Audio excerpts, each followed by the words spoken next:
Love never fails. St. Paul is pretty adamant about this. Love is the lodestar of his message to the Corinthians and to us this day. We strive for the greatest of spiritual gifts, but love is a still more excellent way. All else fails. Tongues, prophecies, knowledge, even faith, all of these will fail, but yet love remains. This seems quaint, cliched perhaps, a sort of hallmark sentimentality for a Walmart world. The middle of this passage is often repeated, and this repetition can dull the impact. It can become the background noise to a wedding, the skipped cover on a Valentine's Day card, or a romantic lyric in an overtuned song. This is not though what St. Paul has in mind here. Look back over what he says about love. Not just the part about being patient and kind, but the whole approach.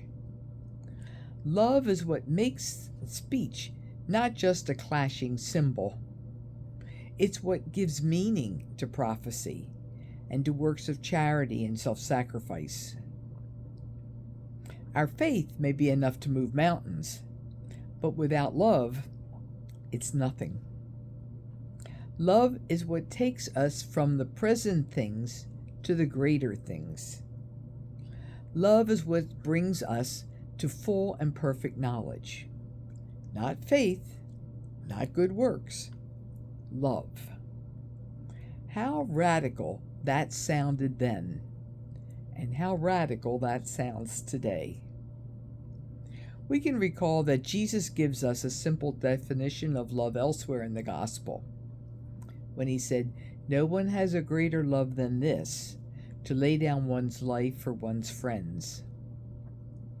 Love is the surrender of all we hold dear and all we have, the surrender of our very selves. As St. Paul says, it never fails. Rather, it builds up and brings all things to fulfillment, to perfection. What then are we to do?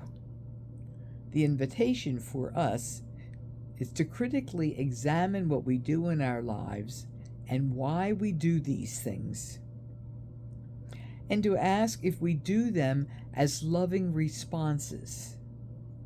St. Ignatius of Loyola, as part of the contemplation on attaining divine love, one of his spiritual exercises, invites us to ask how we respond in love to God's love for us.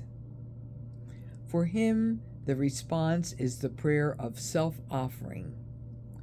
Like I mentioned the other day, his Suscipe. Take, Lord, and receive all my life, my memory, my understanding, and my entire will. All of this is offered in response.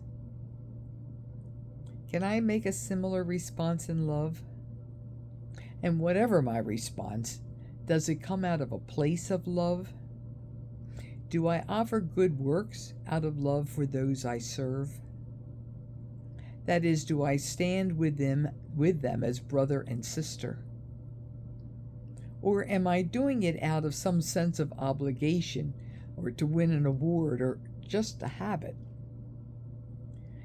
Do I insist upon orthodoxy and faith and belief out of love for God, or out of a desire to be correct? None of the things St. Paul compares to love are bad things, and life would be far worse if we lost any of them.